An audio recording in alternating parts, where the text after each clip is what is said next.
friendlied up our house so that my dad could remain successful. You need to be, we want, obviously they're going to get up possibly multiple times through the night. So is there adequate lighting? Are there motion sensors in the rooms? Is that something we need to invest in if the family doesn't bring it in a professional setting?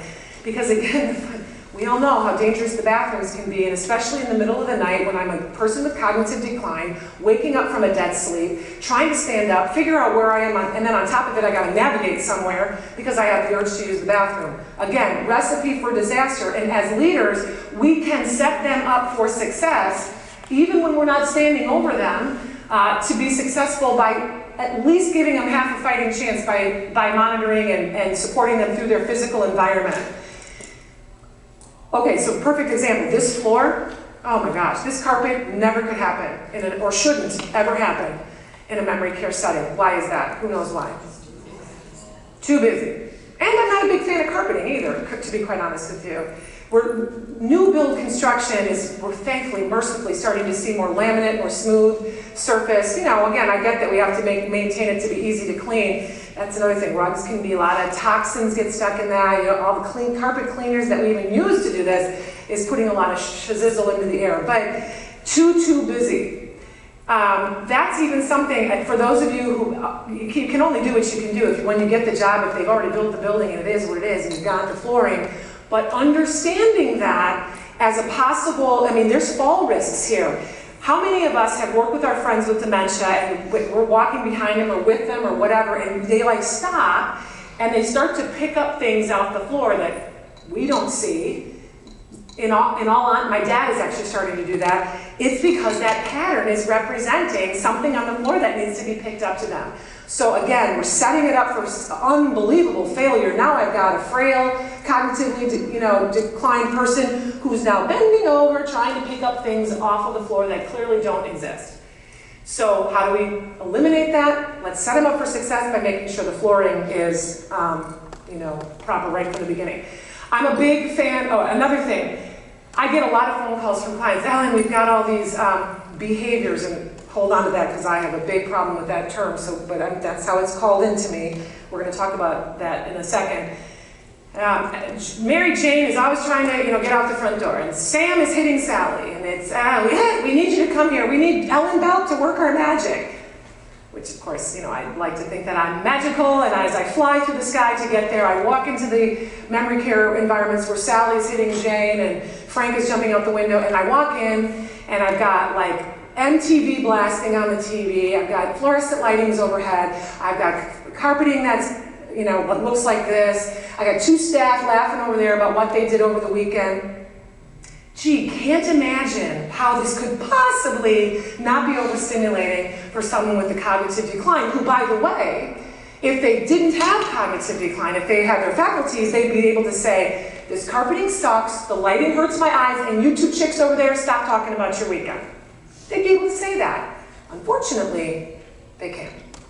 So therefore, when I'm being called and saying, oh, people are hitting each other and trying to jump out the windows, and I walk into that scenario, it's like, wow, I get paid to tell you that this is, how do you not see this for yourself?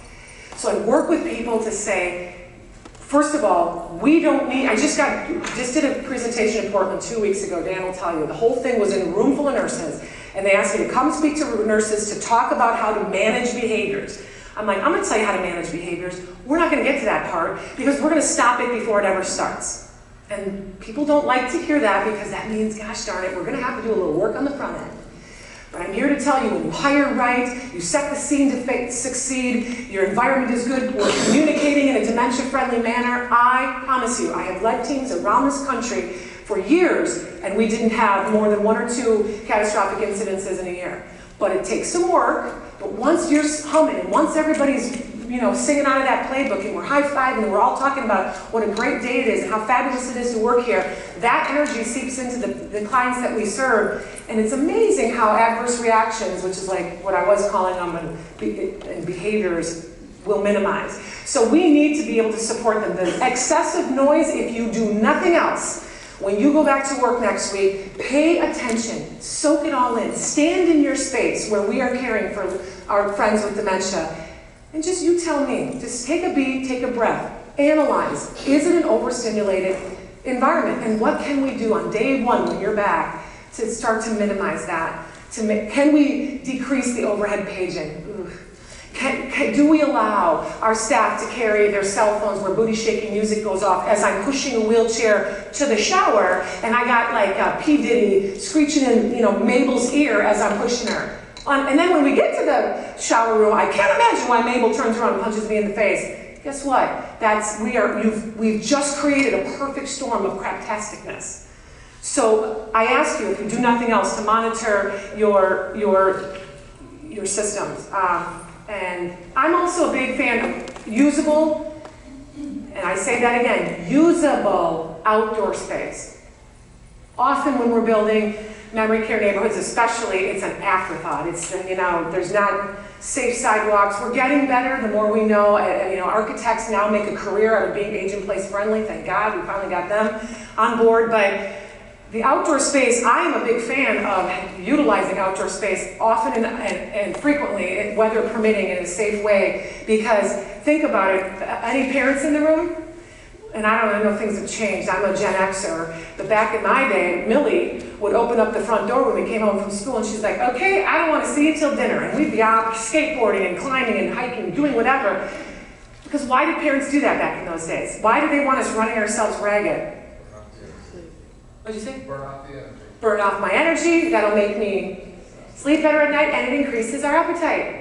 Now, granted, our friends with dementia won't be skateboarding through your property, possibly, and maybe they will. I'd love to see that. But we need to at least, again, set them up to succeed, get them some fresh air, even passive amounts of fresh air, getting vitamin D naturally from the sun when possible, increases our appetite, gives us that little, vitamin boost that might make us sleep a little soundly at night. All natural ways to work towards bringing them success. All right, so I'm just going to go through these quickly. This is just an example. This actually is my parents' home. Couple things to point out and why I'm showing it to you as you kind of evaluate your living environment, whether it be professional or personal. This is a hardwood floor that they have. That did have a very big bear rug on it. I'm going to tell you something. As a daughter, of course, as you can see now, I've taken the lead. My three boomer siblings have now realized that they all picked on me when I was a kid. Now it's all mom and dad's care is all on my shoulders. But whatever, I'm very blessed to have that. There was a beautiful, beautiful bear rug here that Bob and Millie got in when they visited Yosemite, and it just had such meaning to my mom. It was like the showpiece in their house. Now it's time for Dad. At that 39 days is now, nightmare is over, and we're getting prepared to bring Dad home. I fly home, and I'm trying to dementia-friendly up this home that my mother has so painstakingly decorated, and all these memories. I'm literally telling her, you've got to take that bear rug off the floor. God love her, she handled it, but boy, was that a tough conversation. Lots of tears, because now we're realizing everything is changing.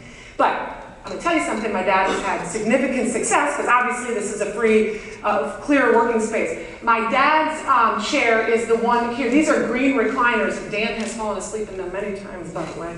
But Bob's has an extra cushion because, again, he needs a little extra oomph. He's lost some weight. His hiney is not. The skin on his hiney is a little thinner. It is leather, but it also, more importantly, has the arms on both sides. Also, over in this corner, there used to be a rocking chair there, and again, I pulled that out, put in a stiff-backed, stiff-arm chair, because I am a big believer, as we try to make, just because you have the dementia diagnosis, you don't get it at 2 o'clock on a Monday, and you're gone by 3 p.m. on Friday. You need, hopefully, because what I mean is dementia typically is slow, it's progressive, it's a journey, but along that journey, we can have great, great moments and years of success. So we have to be the catalyst of that, to promote that through our living environments, through our staff, the way we speak. Everything can't be dementia.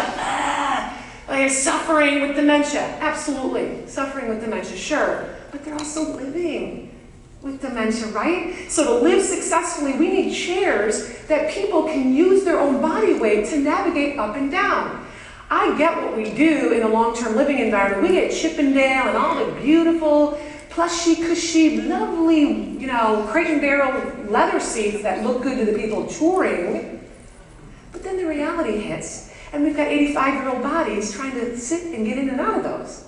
So again, set them up for success. Give us furniture that allows people to navigate safely in and out. And then we as an industry need to do a better job as we're selling our communities. Hey, the reason that we don't have crate and barrel furniture in here, Madam Tour, is because we are experts in what we do and we're setting up people to succeed. Boom, that ends the story. If we explain why we don't have the top cream of the crop and this and that, it makes the consumer be like, all right, I get that, I'm good with that. I want my mom and dad. They could have the furniture that is going to make them more successful. This is another picture. Again, I talked earlier about a sleeping environment. This was my dad's bed when he first came home. We had to unfortunately separate him out of the master bedroom because he wasn't sleeping through the night. So we had to get overnight support. Much of that was me staying there for a while, but then we had professionals. So again, the bed is lower to the ground, minimal clutter. I mean, there's almost no clutter in that house.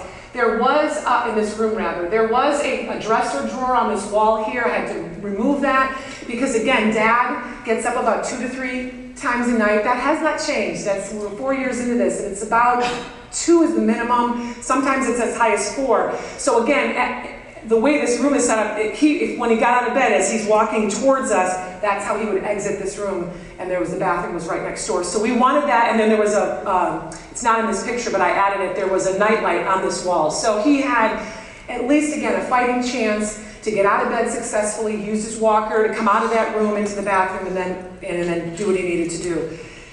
We're having some amazing things that are changing in the industry too, in terms of what products are coming on the market. I mean, not for nothing, check that out. That is a toilet holder, but it's a grab bar as well. So these are the sorts of things that we need to know as both professionals, but of course as we're working with families, to let them know that these are options. Again, 85 years old suffer more than half of their injuries near the toilet. My family is part of that statistic. So notice again, I'm a big fan, and in our professional settings, I never understand this. So often we don't have, see how this toilet, number one, it's a raised toilet. We have raised toilets in both of our bathrooms now for both my mom and my dad. Again, that's literally cutting down 6 more inches of how low we have to go when we have to sit. So again, raised toilets, no brainer. Or if you don't have them automatically built in, Kohler does make that product. Many of us should know that because we're all aging. That the toilet actually can be built. It does come higher, but you can also add these attachments to them as well. The other reason, 2 reasons I'm showing this particular toilet is because there's handles on both sides. Think about how often you're in, even probably here, they have one grab bar on the side. Well, hello. We need, if we're really trying to be successful, and if an aging body, with all the other things going on with them, is in there by themselves, at least they have half a chance to use both of their arms. It's hard to navigate from a seated position with your hand, your feet around your ankles, or your pants around your ankles with one arm trying to get up. So again, 2 sides of the toilet need to be supported. And of course, nothing should be on the floor in front of that toilet.